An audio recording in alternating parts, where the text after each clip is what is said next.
This is the Robur Sweden safe deposit lock. It's a really cool small lock. It's basically a mini version of the Twin 6000.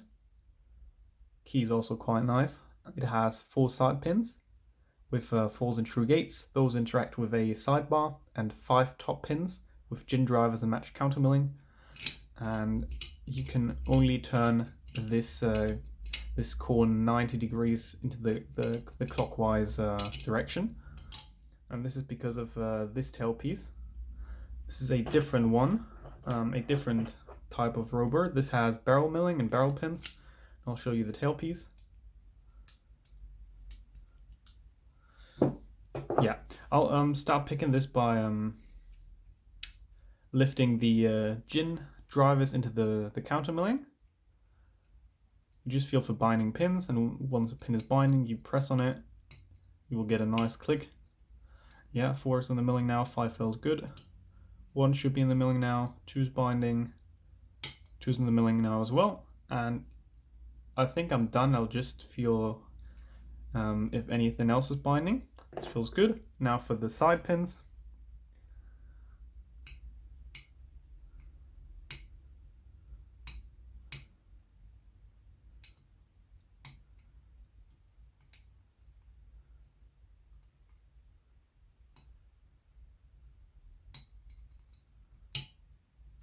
Oh, I've got a very deep fall set now, which indicates that I need to float the gin pins out of the countermilling.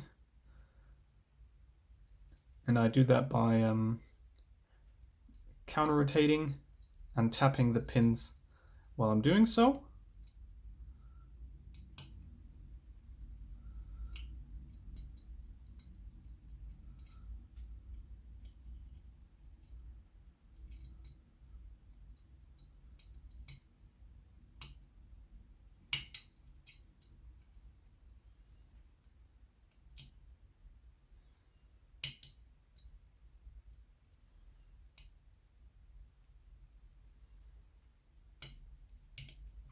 And it's open.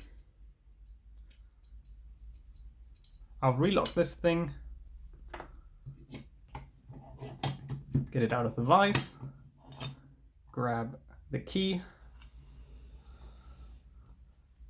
get some gutting supplies, and yeah, I'll start by removing the tailpiece, which is keeping the core in there basically.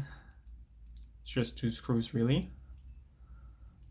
This thing is not out yet. That's it. I'll just put those to the side, including the tailpiece. Sorry for hitting the camera.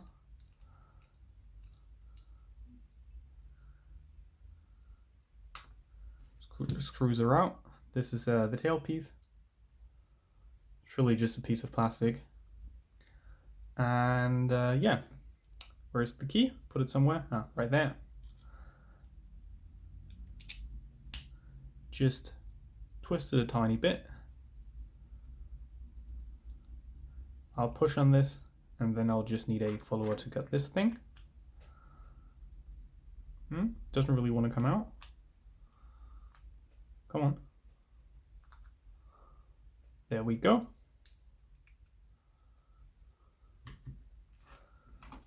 I'll turn this pinning tray around and got everything up close. This is the sidebar.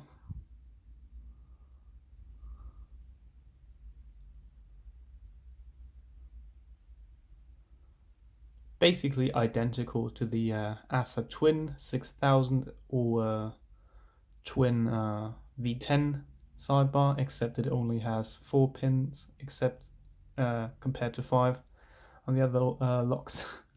Sorry, I can't speak right now. Yeah, that's it. I'll put this to the side. Dump out the sidebar springs. There's one.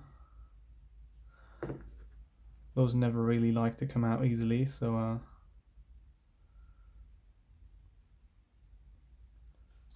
that worked. Now for the top pins.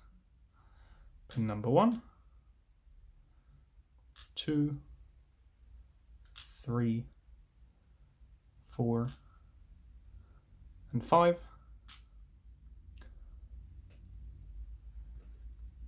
match counter milling in 1, 2, 4, and 5.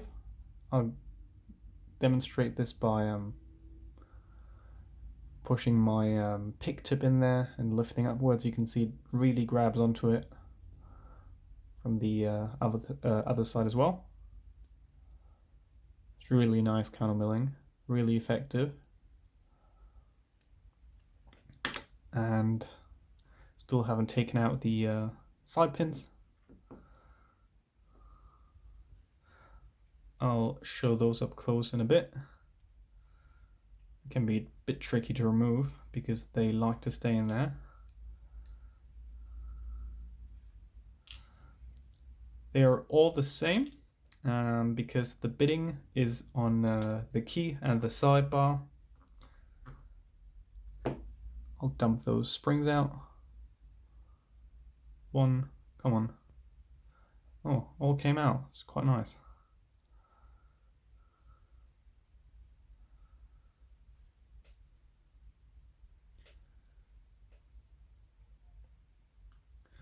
I'll show a close-up of the plug again.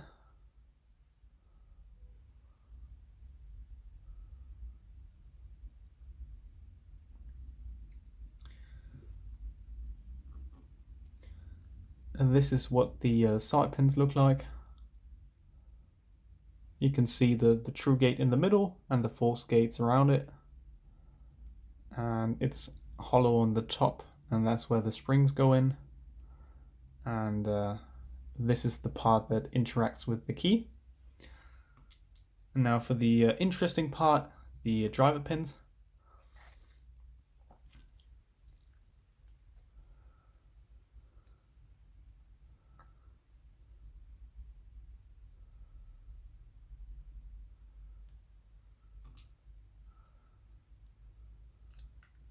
Well,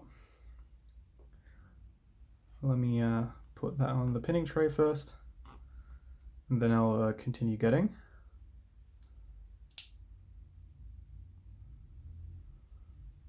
As you can see, this one is also inserted correctly. Those are so tiny, it's really hard to gut them properly without them flying everywhere. Another spring.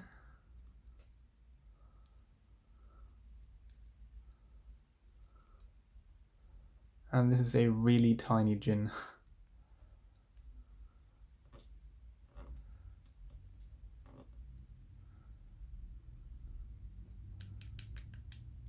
Oh, don't leave through the holes on the bottom, please. I think this is what they use to drill the top hole. I'm not really sure what these are for. And I'll gut the other pins through the front, which is probably easier.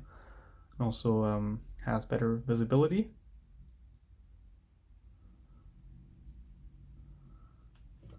Oops, I hit the camera stand again.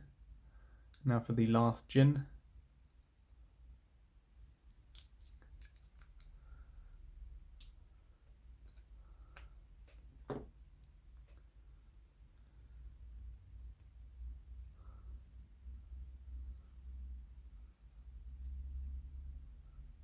The remaining springs. I'll show the cylinder up close. This is the sidebar groove.